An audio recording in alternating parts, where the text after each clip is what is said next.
Hi, guys. Welcome back to My Opinion. It is episode 3 of the relaunch, or season 4, as some of you like to call it. I'm excited to be here today with Senator Kirkpatrick.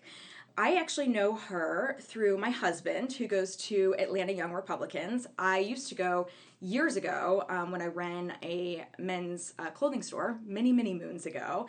And it was a great place to network and meet young professionals that would come shop and God knows what else, right? Networking. So that was really exciting.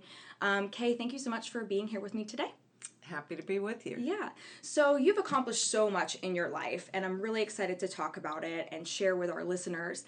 Kind of bring me back to when you started your journey. You are a doctor, a surgeon, and now a senator. How did this all begin? Well, I grew up in northern Kentucky in a blue-collar family, and my parents never went to college, no doctors in the family, but they put a priority on education and, of course, very hard work. Mm-hmm. And so my dad told me early on when I was little that in America, if you work hard, it's a land of opportunity and you can set your goals and reach them, even if you're a girl, is Right. how he put it. Right. Oh, that's wonderful. So he supported you even at that age. That's great. Absolutely. And it was a very traditional family. My mom never worked. And they successfully were able to get 3 kids through college and into successful careers. Wow. So why a doctor? Why a surgeon? How did that evolve? Well, I liked people and I liked science. And then I had, as a teenager, a dermatologist, as many teenagers do. Mm-hmm. And he went to my church. And I said, hey, I'm thinking about being a nurse or a veterinarian. And he said, well, that sounds good, but why don't you just go to medical school? And I kind of took the ball and ran with it and continue to feel that it's a great combination of the things that I really like. Mm-hmm. In retrospect, maybe I should have been a veterinarian, but yes, I saw that you loved animals, and I want to talk about that too. Yeah, but yeah. Wow, so what a journey! And you went to the University of Kentucky. That's where you did your undergrad, right? I did, and then I went to medical school at the University of Louisville. Okay. And decided at the very end of the time that you had to choose what your specialty was going to be to do orthopedic surgery. And it turns out that in medical school, there are really 2 paths. There are people who are procedure, surgery oriented, and people who are more thinking, cognitive oriented. Sure. And I was always very hands-on and very interested in surgery, and looked at several different aspects. But the people in orthopedic surgery really seemed to be having a lot of fun, and they were taking care of people from 0 to 100, men, women, and wow. It was a great opportunity to be a surgeon, but also to take care of people from all walks of life. So I thought that would be a lot of fun. Then during my training, I fell in love with hand surgery because there was a great hand surgery training program in Louisville. Right. And thought and continue to think that that is among the most fascinating parts of the body. At the time, there really were no other women in orthopedic surgery that I knew, and I was the first one in my program in Louisville. Wow. So the mentors were not really a thing back then. Right. And even now, only 5% of practicing orthopedic surgeons are women. Wow. That's incredible. It is incredible. So who did you look to for mentorship during that time? If it's a very male-dominated group. It is, but I had some people that really gave me the opportunity to become an orthopedic surgeon. And my first chairman of orthopedics, Dr. Jim Harkis, he's small, he's Scottish. He died now, but he said, I was worried about not being strong enough or whatever, and he says in a Scottish accent, well, my dear, if you have to pull that hard, you're doing something wrong. And so he really was a great mentor for me, and had confidence that I would be able to perform. And the attitude that I had, and this may not be what young women want to hear, is that I always worked a little harder, showed up a little earlier, was a little more prepared than my colleagues. Right. And I made a point of it, and I still make a point of it to this day. And that has led me to great opportunities to be a leader and to really make a difference in my field. Right. No, I think that's important, and I think that's important if you want to excel at anything. You can't always control your talent, right? You can get better through time, but you can show up on time, you can be prepared, you can put in that extra effort, and I do think that propels you forward. I think that's great advice, regardless. Well, and that's true for men or women, but whether it's fair or not, you can argue about, but the world is not a fair place necessarily. Absolutely. And so I feel that for women to be viewed as equal, we've got to be a little bit better. Right. And that's just the way the world is. Right. A little quicker, a little earlier, on our toes, right? Exactly. I think so too. Yeah, I think so too. I come from some male-dominated areas as well, not quite like yours, where it's 5%. That's really impressive. So I do understand what you're saying completely. So how many years did you actually practice? Well, let's see. The medical school, followed by orthopedics, followed by hand surgery, was 10 years after college. And I started practicing in Atlanta as soon as I got out of training in 1986 and practiced for 30 years after I finished my training. And then I decided that after 30 years I was going to quit because I wanted to do some other things that I was interested in. And I wanted to quit when I was at the top of my game and not wait for somebody to tap me on the shoulder. Yes, yes. And I had a very successful, great career as a hand surgeon that I loved a lot, and also had the opportunity to be very involved in leadership in many different ways, primarily being president of my orthopedic group, which is a very large group with 100 orthopedic surgeons and about 1,000 employees in the metro Atlanta area. And also in my specialty organizations, being a leader in that, being I thought I was the first president of the Georgia Orthopedic Society to be a woman, but it turns out there was one in 1954. Okay, the year that I was born. And then I've been able to participate in my national specialty organizations as well, the American Society for Surgery of the Hand. Wow. As a sort of a board member, and then the American Academy of Orthopedic Surgeons. So I've been very fortunate, but I think doors open, I raise my hand, say yes, step through the door, and that's actually how I ended up in the Senate. Yeah, which is where I want to transition to for sure. So you're on all these boards. I mean, that's just so impressive. How did you find time to do all of that?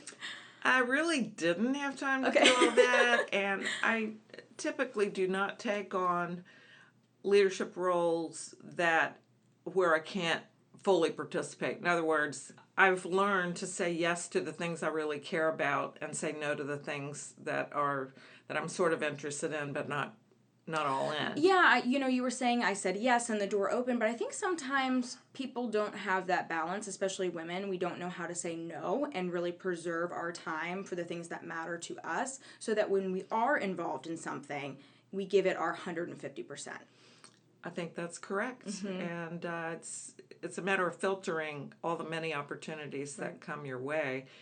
And to be honest, I really had not planned to have a whole second career in politics. Right. Because although I had done advocacy on behalf of physicians and my group and patients, I didn't have any aspirations to run for office. So how did this evolve? So you have had your 30 years in this wonderful profession. You've been on so many boards.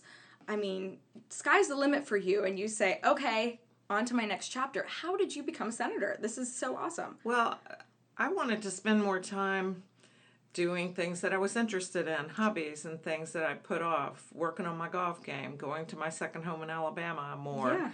And my husband just retired the end of December last year, so we like to travel Sure. and things like that. But just as I was retiring, I got a call from the guy who was the senator in our district telling me that he was going to run for Congress and that he was resigning from his Senate seat.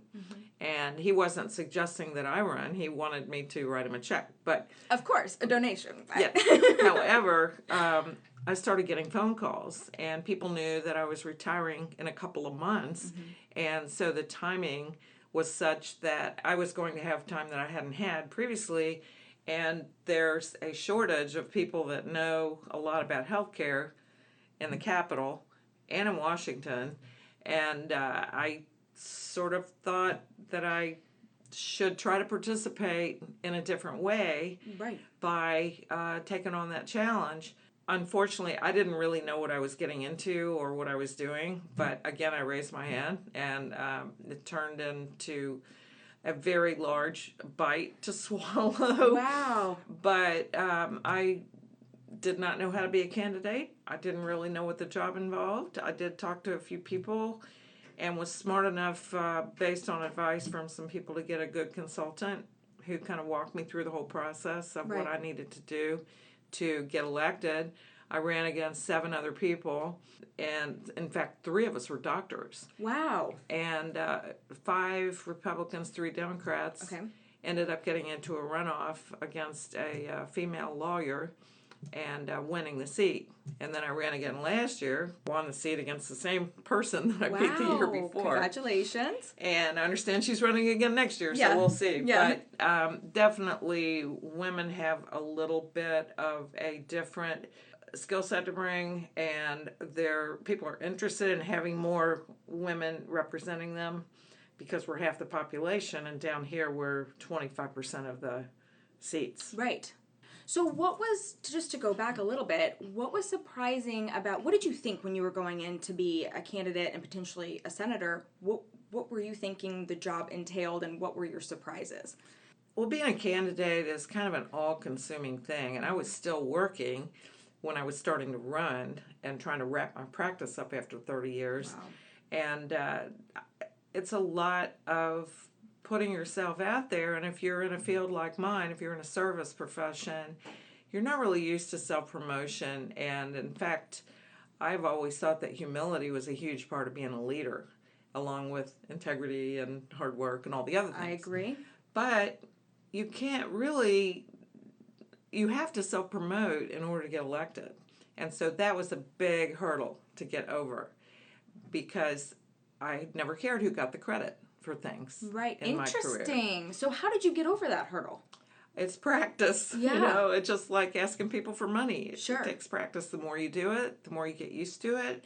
I got some good advice from a friend of mine who is a judge who had a tough race. I met with her early on, and she told me some pointers about being prepared for your opportunities to speak and developing your elevator speech and practicing and timing yourself and getting in front of a mirror and dressing for what you want to be, and a lot of other really useful advice that I think helped me a lot.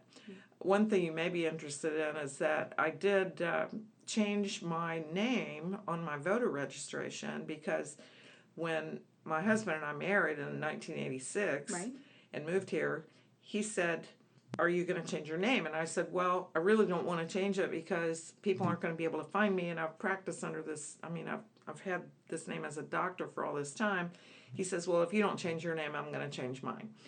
And I said, Really? and he's from Mississippi, and I'm originally from Alabama. This is so progressive. And I'm like, "No, that's not okay." Oh my with me. God. And so what I did was and when we married, I got my driver's license. It says K. Kirkpatrick Haltom, so I made Kirkpatrick my middle name. Sure. And so I practiced under Kirkpatrick all these years, but my married name is Haltom. And so when you become a candidate, your name on the ballot has to match the name on your voter registration. Sure. And I was registered under K. Kirkpatrick Haltom, so I went and changed it to K. Kirkpatrick because I wanted to run under my doctor name, because I have this massive network of patients out there that know me that way. Of course you do. Right. And one of my opponents filed a complaint with the election board, and I had to get a very expensive lawyer to represent me at a hearing in front of the election board. They took 5 minutes to throw out that complaint, Wow. but it was $10,000 worth of legal fees. So that was Crazy. What a wild experience. Yeah, and then, in the course of my role as a leader at Resurgence Orthopedics, I had advocated for many things, and part of our political program was we picked people who were friendly to our issues from both parties. Sure.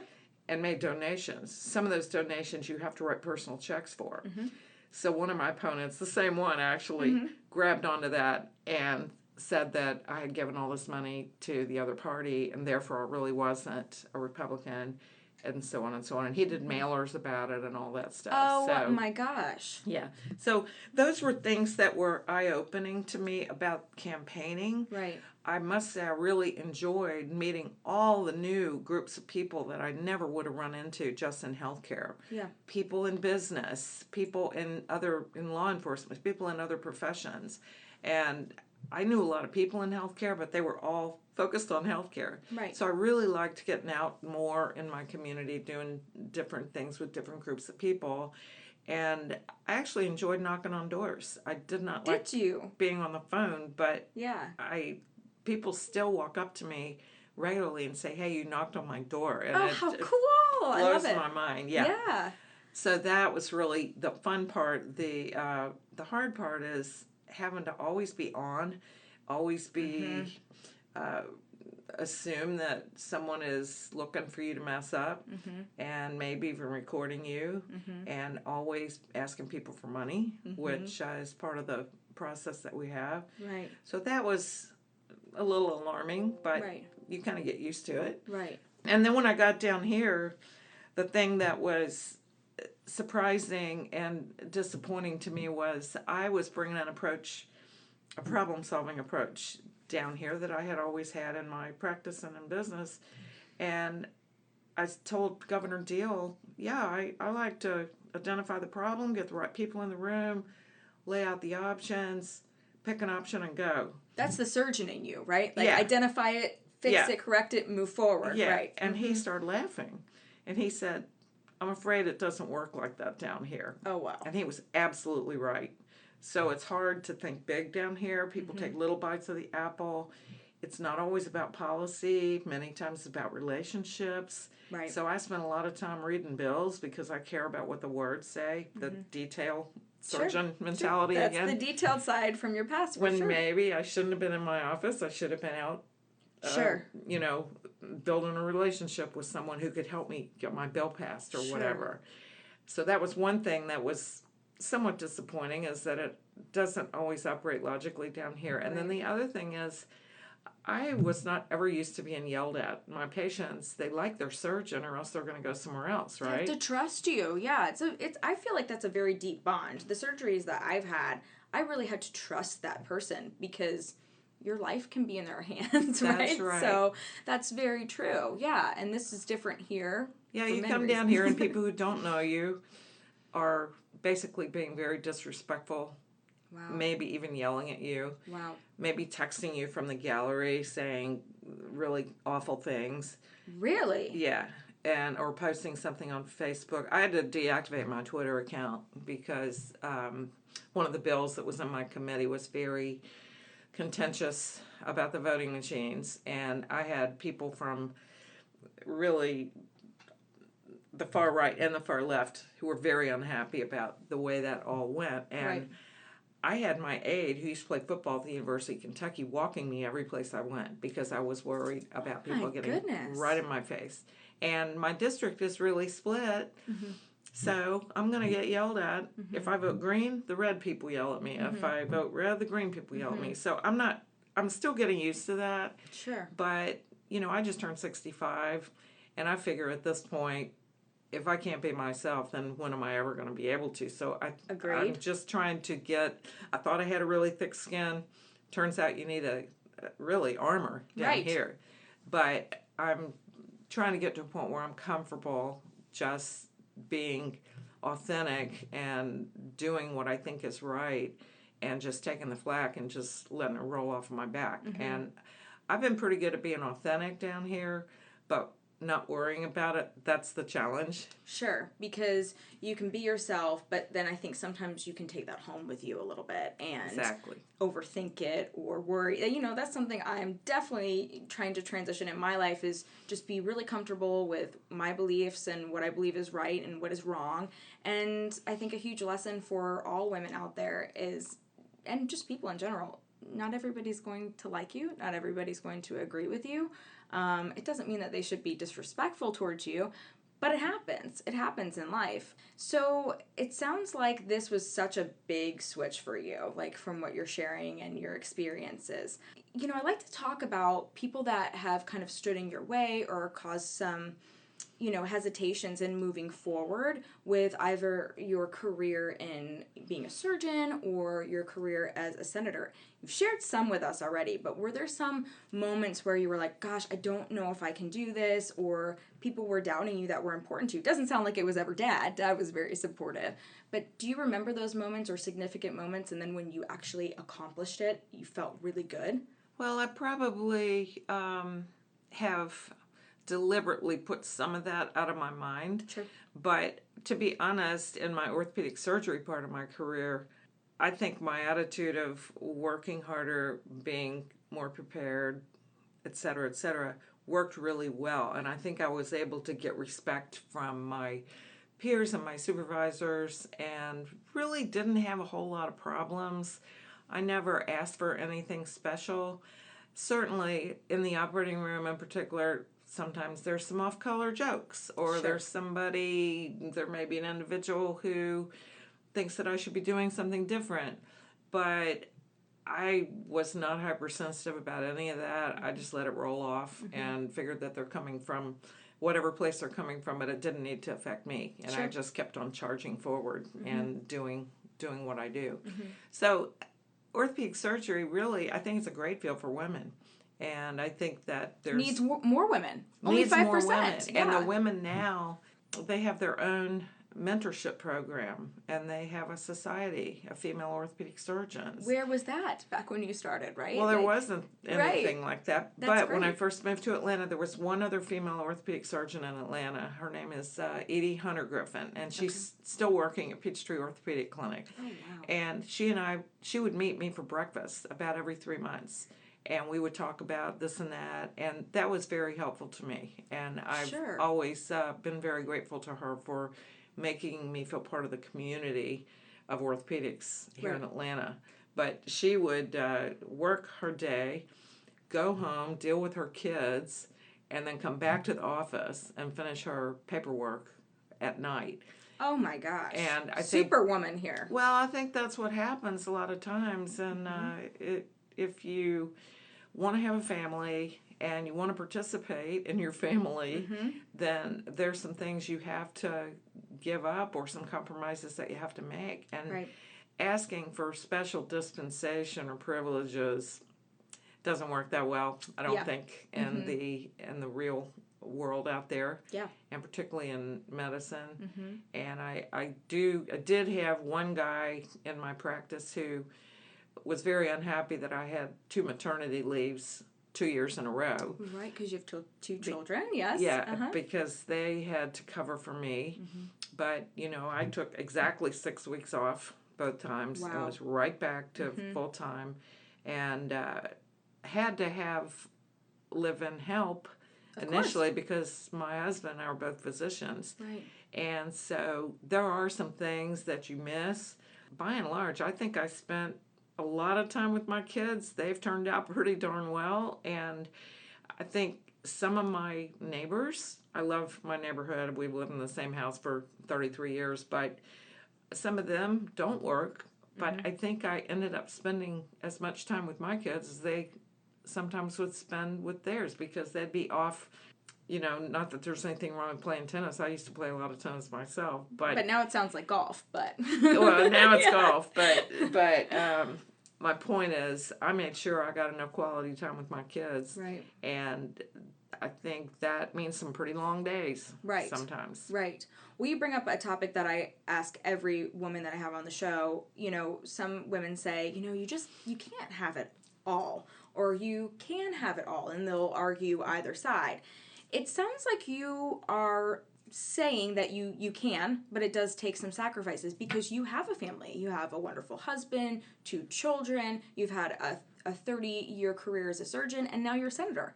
You learned how to manage it, but what would your advice be to women that want to, quote unquote, have it all, have the career, still want to get married, have children, have that balance? I don't think you can do it by yourself. Okay. And I think that having it all is a little bit of a myth, and it makes people just feel guilty. Because I think if you are working full time, you are going to miss some sports activities. Right. If you are showing up for your family stuff, you are going to miss some meetings at work. And I do think that the balancing act is very difficult. Being very organized and very managing your time very well is extremely important. There's a price tag for women as people because you're giving, and in my industry, you're giving to your profession and then you're giving to your family. And so I think the biggest risk is that you never carve out any time for your own sanity, and as a result, a lot of people get burned out, Right. and it affects marriages, it affects kids, it affects your job. So I think it's very difficult, and I think people need to let go of thinking that they're going to be able to do everything at 100% because the math does not work. Yeah. That's what I've always thought as well. So what are some kind of personal tips from your life, because you were able to have this great career, still have a wonderful career, and you still are married. A lot of people that it affects their marriage, right? You spent time with the kids. So what are some tips for women? Time management is huge. Well, one thing, and not everybody can do this, but certainly if you're a physician or in any other profession where you're making a good living, paying for people to do the things that you don't have to do yourself is definitely worth every cent. Sure. So in other words, the peace of mind that you get from not having to go home, necessarily clean a toilet at the end of your long day at work. You can read a book to your kid instead. So I think paying for services is a good thing. I think mentorship is important, and I take every opportunity to mentor young people, whether they be women, men, minorities, whatever, because you never know when something you do is going to have an impact on somebody younger. So I think finding people that you look up to and asking them to mentor you or give you advice is a great thing. Right. But marriage, for example, everybody's relationships are different. But like I said, it's hard to do it by yourself. And it's pretty important to work out all of those, negotiate all of those arrangements and how the team is going to work. Right. Because you are a team as a family, right? That's right. And your marriage is a team. So, yeah, I agree with that. That's the biggest advantage of marriage in my book, is that you're not facing it all alone. I agree. And I really think it's tough for single parents and people whose marriages don't make it, or who aren't married at all, to make it all work. Because if you have at least some backup, the one thing that I caution women or anybody about is when both of you are working and you're paying someone to help you fill in all around the edges, it's easy to get into this little contest of who had the worst day or who had the toughest schedule, or Oh, yeah, I see where you're going with this. Yeah, definitely. and that is not a good game to play. And I think it's tempting for, especially marriages where there's two professionals, Absolutely. to get into that little competition. But really, it's a golden rule thing. It's treat somebody the way you want to be treated. I try to live like that. I try to treat my husband like that. Yeah. Listening is more important than talking in relationships and in business. I agree completely. And also in leadership. Yes. So those are things that helped me, but some of it I learned the hard way by not doing it right. Sure. And I think women many times have this fear that they're not good enough for whatever reason. And I think that's why we see the discrepancies between the percentage of the population that are women and the percentage of women in, even in the legislature, but also in business, in leadership, in healthcare.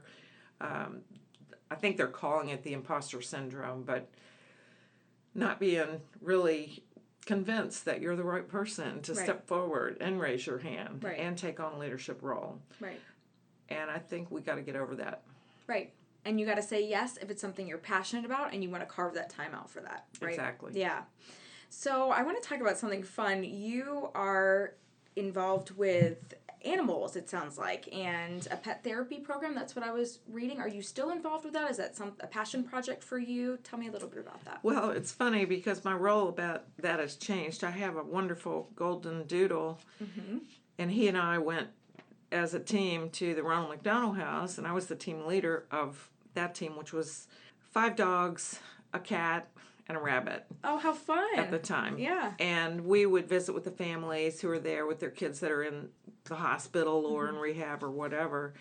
And my dog loved it. I loved it. The people loved it. It was all good. The only problem is that my dog is very old now, and he really can't do it anymore. Sure. He really can't stand up by himself anymore. So Oh.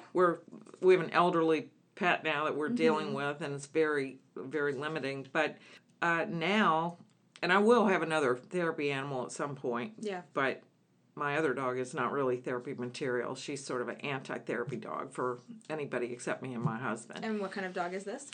She's a Lagotto Romagnolo and a Whoa. Italian truffle dog. And she's a Okay. working dog, but she doesn't really have a job, right? Yeah. So her job is to chase a tennis ball for hours at a time. So anyway, she can't be a therapy dog, but because they have to pass the test, they have to have the right personality. But what I've done now is I'm an advocate for animals down here. And some people like that, some people don't. So you've incorporated that here as a senator. That's amazing. I have. So I had a bill last year, didn't pass due to, I won't get into long story about. It's another conversation we'll have. It was about giving people immunity if they rescued a dog from a hot car. Wow. And it flew through the Senate. My district loved it, my suburban district. Yeah. But some of the rural people didn't love it because they were worried about the impact on their hunting dog or whatever, and it just blew it up once it got over to the House. But I'm carrying some animal legislation this session, and I've gotten to know the animal folks pretty well. That's so I'm working awesome. with the Department of Agriculture and other folks to try to look out for animals. And the good news is Governor Kemp's wife, Marty, is a huge animal advocate. She's been doing adoption events at the governor's mansion. Oh, how fabulous. She's now on the 3rd one. That's so awesome. I work a lot on healthcare issues, insurance issues, because that was my life for so many years. So you're passionate about that, Yes, of course. but I'm also very interested in public safety and animals. Yes. And seniors. Yes. And a lot of things. But my husband and I both participate in this volunteer program that is through the Medical Association, that is the Medical Reserve Corps, and we respond to disasters in like hurricanes and stuff like that. You have to get some training to do that, but you can't have people just show up at a disaster scene. And so we do that, and we do training with them. We teach Stop the Bleed and stuff like that. Sure. Do you travel and go to these rescue sites, like after a hurricane? Yeah, or... but Wow. mostly just in Georgia. Okay. Because that's where I'm licensed, Yeah. but where we're both licensed. But we have been able to participate. Dobbins Air Reserve Base is right outside of my district, and they frequently offload hurricane victims there. Oh, wow. And so that's very convenient. But we've been down to Savannah for training. Right. There are shelters sometimes that open throughout the state that we'll provide backup for. And it's really rewarding. So I'm keeping my medical license for that purpose. Good for you. But it's not a big time commitment. It's, 6 times a year or something. Right. But it's working with people, which you love, and it's rewarding. Exactly. Yeah. Yeah. And it gives me a chance to keep my medical connections active. Of course, which is important as a senator too, right?